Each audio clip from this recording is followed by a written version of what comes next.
Hey, I'm Chris J. Reed. I'm the only CEO with a Mohawk, and I run Black Marketing, Social Selling, Dark Arca Marketing, Mohawk Marketing, and Chris J. Reed Mastery. So this is top 10 tips about how to use LinkedIn. This is a LinkedIn Masterclass. This is for the Asset Managers Association of Singapore. Thank you very much for inviting me. So this is my top 10 tips about how you can use LinkedIn, how you can benefit from it.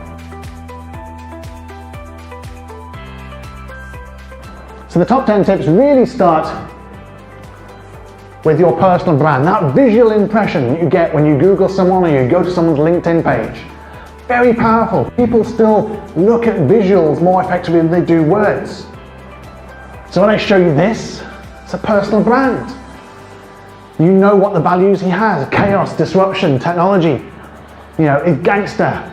Lots of different variations of that. In a different way, Steve wants you to know he's a coach. Now he's also on Fox Sports, but he doesn't want you to know he's on Fox Sports because he gets paid for that already. What he wants you to know is that he is a coach, presentation coach, and a very good presentation coach. Because that's his day job. That's what he really gets more, how he creates his personal brand as being a coach. Karen Jacobson here. I was lucky enough to meet her in Auckland a few weeks ago. She is the GPS girl. She is the girl that you hear on every single GPS going recalculating. She's on 1 billion devices. That's amazing personal branding. And she's captured that in terms of the market. She is known as the GPS girl. Now she doesn't make any money by just doing the GPS girl. She makes more money by doing public speaking and training and singing. But she's known for that. That's her personal branding. That's like my Mohawk is, she's the GPS girl. Steve here went the full, he's burgers. All he does is burgers. He makes burgers, he loves burgers. He doesn't even have a profile picture. He just has a profile picture of a burger. And he's made sure that you know that it's also about Melbourne. So he's very, very specific about where he sells his burgers. And I was lucky enough to meet Sophia the robot in Hong Kong when I was last there. And she connected with me on LinkedIn. Someone's obviously, I'm assuming it's not her, someone's obviously managing her profile for her. But even Sophia the robot has her personal branding on LinkedIn. So don't do things like this. Because as much as I might aspire to being George Clooney one day, I'm not, so I can't use his profile picture to attract more people on LinkedIn. Well, this is what I call your classic Facebook picture.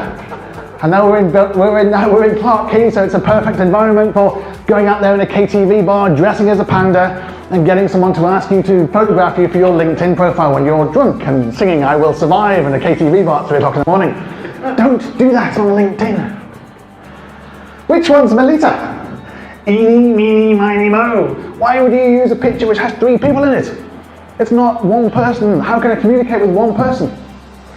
And why do people use animals on LinkedIn? I don't know this at all. Particularly cockatoos. Why would you put that in your LinkedIn profile? It says nothing about your personal branding. This guy could not decide which picture to use as a LinkedIn, so he used 9. Be decisive on LinkedIn. It does reflect your personal brand. Clearly Elizabeth here went for the Tinder look, not realizing that, she is the human resources manager for a small company called Hyatt Hotels. It's not very career enhancing. And definitely don't do this. Particularly if you live in China. Not a very popular thing to do at the moment.